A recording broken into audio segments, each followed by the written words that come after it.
Bonjour à tous, alors ça fait très longtemps que j'ai pas fait de vidéo, alors aujourd'hui on va en faire une petite série, donc on va en faire deux ou trois je pense, sur des trucs que j'ai acheté cet été ou que je voulais présenter mais il y a bien longtemps.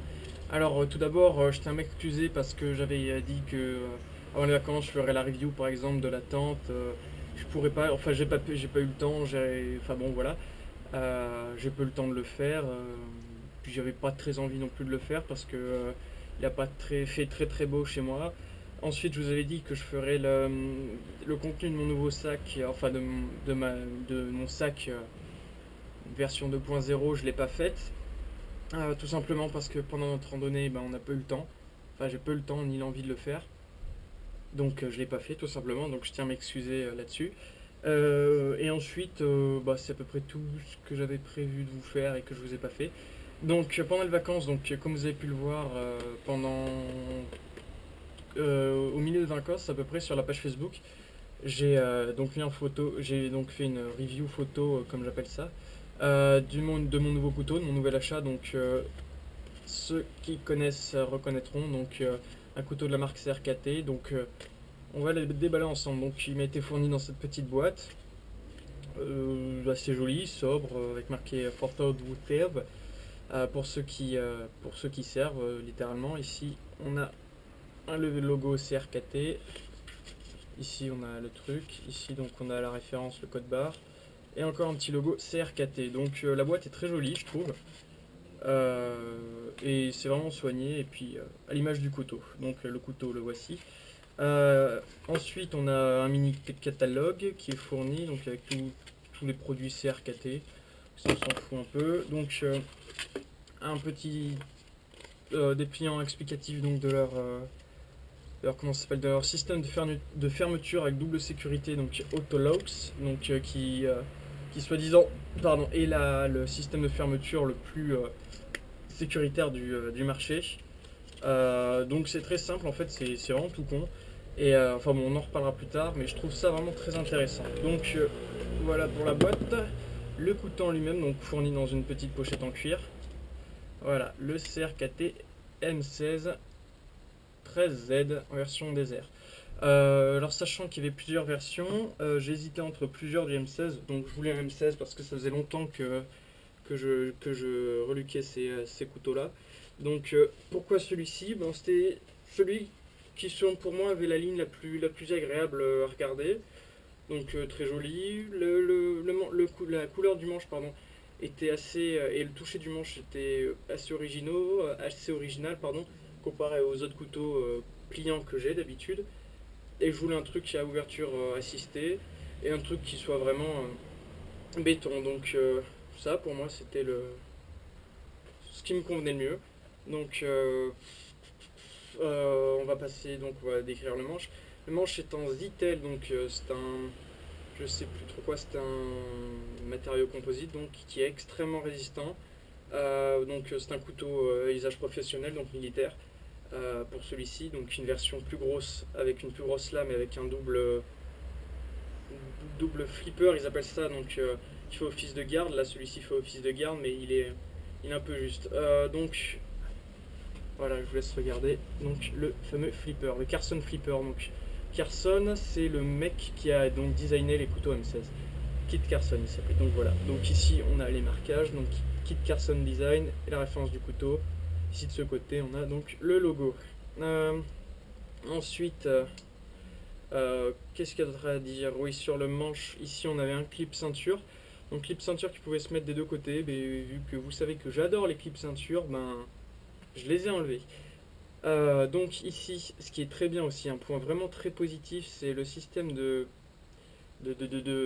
mince, j'ai bouffé le mot, pour resserrer la lame, qui est donc une vis plate tout simplement, ce qui est très intéressant parce que le plus souvent c'est des trucs comme Torx ou toujours l'outil qu'on n'a pas mais toujours en tout petit, du coup c'est assez chiant sur le terrain de enfin, de resserrer la lame de notre couteau. Ici c'est un truc tout con, donc on peut le faire avec des ciseaux, avec un tournevis, mais avec plein d'objets, on peut donc resserrer la lame si elle a pris du jeu. Donc ça, je trouve que c'est vraiment très très bien. Donc Bien sûr, ouverture assistée. Donc c'est une ouverture assistée qui est vraiment différente donc du buck présenté dernièrement. Là en fait on appuie sur le dos de la lame en fait, enfin sur le derrière de la lame, tac, et il doit y avoir un espèce de roulement à billes en fait qui doit faire s'ouvrir plus rapidement donc le couteau. Hop, hop, hop, hop. Et voilà. Donc ici c'est différent en fait. On appuie ici en fait et tout simplement vu que ici on a notre main, notre paume de main, ça va tout simplement exercer une force qui va donc faire éjecter la lame. Donc lame très très belle, assez fine. Donc ce qui est bien, c'est qu'on a sur un quart de la lame les serrations et le reste c'est de la lame plate en fait. Ça c'est très très intéressant. Enfin bon, après comme design, c'est vraiment très sobre. Ça change vraiment donc du buck en ouverture assistée que j'ai et je trouve ça vraiment, enfin je la trouve très belle en fait et par sa simplicité en fait, ça la rend très belle et au contraire pour le buck c'est sa technicité qui le rend beau. Donc voilà ce que j'ai à dire sur donc, le design de la lame. Ensuite, la lame, c'est du comme acier, je ne me rappelle plus exactement, mais je sais que c'est un truc au carbone, du coup ça coupe très bien. Là, je n'ai toujours pas réaffûté, mais ça coupe encore très bien. Les serrations marchent très très bien. Donc, je sais pas si vous voyez bien là, mais ça rentre vachement bien dans le bois. Voilà. Donc, bon, CRKT, de toute façon, on n'a pas à redire généralement sur la qualité de la sienne et sur la qualité tout court du couteau. Donc ensuite, que dire ah oui, le système de fermeture. Donc en fait, on voit ici qu'on a un liner tout simple et qu'on a aussi par ici donc une petite languette de métal. Donc je sais pas si vous voyez. Donc pour le fermer, il suffit d'appuyer ici. Ensuite, avec son pouce, donc de fermer le liner. Tac. Et ensuite de repousser la lame tout simplement. Donc c'est un coup à prendre. Mais ça se prend très très vite. Au début, sincèrement, je stressais un peu parce que j'avais déjà testé des M16 et je me disais, waouh, waouh, waouh, ça se trouve, ça va être vraiment compliqué pour le fermer, mais en fait, non, c'est très très simple. Donc voilà. Pour le prix, niveau prix, il était à 85, je crois, 85 euros. Voilà, je l'ai payé 85 euros. Donc, sincèrement, niveau qualité-prix est très élevé parce que là, c'est vraiment de la très très bonne qualité. J'ai vraiment très peu à lui reprocher à ce couteau. Pour l'instant, il m'a toujours servi. Là, je l'utilise surtout en EDC, donc je le porte sur moi tous les jours. J'ai pas tellement le droit, mais bon, je vais souvent à la campagne, du coup, bon. Voilà, et puis de toute façon, si on veut pas se faire contrôler, de toute façon, faut. Généralement, si on se fait contrôler, c'est qu'on a fait quelque chose. Moi, j'évite de faire le con en ville, donc bon, j'ai pas trop de risques là-dessus. Donc design très simple. Donc ici on voit qui épouse parfaitement la forme de notre main, donc ce qui est très bien par exemple euh, pour faire comme les stylos ou les lampes tactiques en fait pour pouvoir donner des coups et pour pouvoir frapper avec notre poing pardon, sans nous casser les phalanges. Donc là aussi c'est pas mal pour l'urbain en fait. Bon moi ça, tout ce qui est urbain, EDC, tout ça je m'y intéresse pas trop, mais bon avoir quelque chose comme ça sur soi, ça reste toujours intéressant. Donc, c'est à peu près tout ce que j'ai à dire sur ce couteau. Donc, si vous voulez quelques précisions, n'hésitez pas à commenter. Je peux refaire une vidéo où où je vous répondrai par message privé ou aller sur la page Facebook. J'ai vu que vous étiez très nombreux, donc ça me fait vraiment très plaisir que ça grandisse, cette communauté donc de Born to Survive. Sincèrement, ça fait vraiment plaisir que vous vous intéressiez et que je vous intéresse.